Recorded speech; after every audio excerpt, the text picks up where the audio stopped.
Assalamualaikum warahmatullahi wabarakatuh. Jumpa lagi dengan saya Surono untuk membahas atau berbincang-bincang mengenai bagaimana mengaplikasikan keterampilan dasar komunikasi menurut SKKNI dengan kode unit N8111000802. Ini banyak digunakan untuk para instruktur dan asesor kompetensi di dalam rangka mengkomunikasikan proses pembelajaran. Sebelum kita mulai, jangan lupa subscribe. Terima kasih. Baik, pertama mari kita lihat bagaimana prinsip-prinsip komunikasi. Yang pertama, principle of clarity, harus jelas. Yang kedua, principle of objective, harus objektif. Kemudian principle for understanding the receiver, mengerti penerimanya. Kemudian principle of consistency, kita harus konsisten.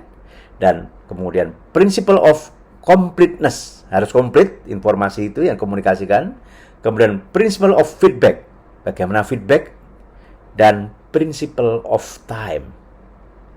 Jadi ada 7 prinsip yang harus kita pahami betul pada dalam menerapkan prinsip dasar komunikasi, yaitu principle of clarity, objective, understanding the receiver, consistency, completeness, feedback, dan time. Ada 4 langkah di dalam mengaplikasikan keterampilan dasar komunikasi menurut standar kompetensi ini. Yang pertama adalah mengidentifikasi proses komunikasi, kemudian menangani informasi. Dan ketiga, membuat konsep komunikasi tertulis sebagai informasi. Dan yang keempat, menggunakan media komunikasi. Mari kita bahas langkah-langkah ini, setiap langkah ini dengan gembira. Baik, langkah pertama adalah mengidentifikasi proses komunikasi. Ada 3 tahap yang harus kita perhatikan di sana. Yang pertama adalah persyaratan minimal berkomunikasi di tempat kerja diidentifikasi sesuai kebutuhan. Persyaratan minimal. Atmosfer yang menguntungkan, bahasa yang mudah, pesan itu membangkitkan perhatian, pesan tersebut dapat membangkitkan kepentingan, sebuah pesan dapat mendorong sesuatu. Ini yang harus kita perhatikan persyaratan ini. Yang kedua adalah sarana untuk berkomunikasi dengan pelanggan dan kolega, diidentifikasi sesuai standar organisasi. Bisa poster, spanduk atau baliho, radio, surat kabar, televisi, dan internet. Yang ketiga, informasi yang diperoleh diidentifikasi untuk penyampaian sesuai SOP. Ini boleh. Net Promoter Score, misalnya, catatan semua informasi kontak, data pengalaman pengguna, hierarki keputusan pembelian, bagaimana mereka melakukan bisnis Anda, mengapa mereka pergi juga harus dicatat.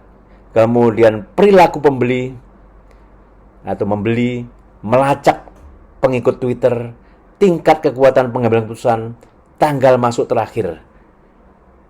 Ini adalah beberapa informasi yang diperoleh di dalam komunikasi.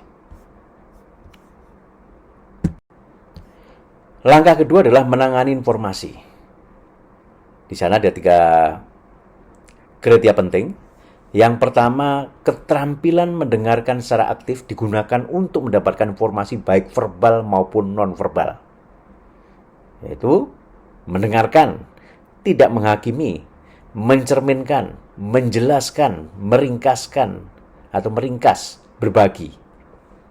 Kemudian yang kedua adalah dokumen rutin yang bersifat informasi sederhana di tempat kerja dilengkapi secara akurat dan mudah dipahami. Messages atau pesan, emails, letters, direction, sign, bulletin, policy, website, kontrak, regulasi. Ini harus diidentifikasi atau dilengkapi. Kemudian yang ketiga adalah informasi dan ide dikomunikasikan menggunakan teknik komunikasi. Nah, teknik komunikasi ini bisa mendengarkan, berbicara lurus, kemudian komunikasi nonverbal, manajemen stres, kontrol emosi.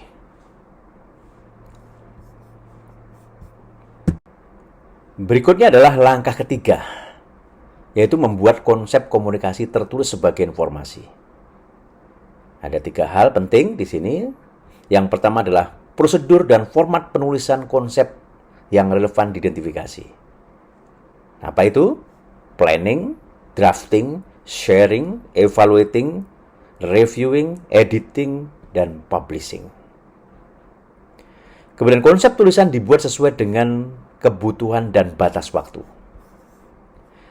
Nah, mulai dari pendahuluannya, pernyataan ide-ide pokok pikiran yang menyajikan topik utama, kalimat pendukung setopik, dan sebuah kesimpulan. Yang ketiga, bahasa verbal dan non-verbal digunakan dengan tata bahasa sesuai kebutuhan. Verbal ini seperti lisan ataupun tulisan, non-verbal ini tanpa menggunakan kata-kata, melainkan tindakan. Inilah langkah membuat konsep komunikasi tertulis sebagai informasi. Nah, langkah keempat adalah menggunakan media komunikasi. Ini ada dua tahap penting, yaitu media komunikasi yang dipilih diidentifikasi sesuai kebutuhan. Ada analog misalnya, termasuk transmisi radio, telepon, dan televisi konvensional misalnya. Digital, ini komunikasi yang dimediasi komputer, jaringan komputer, dan telegrafi.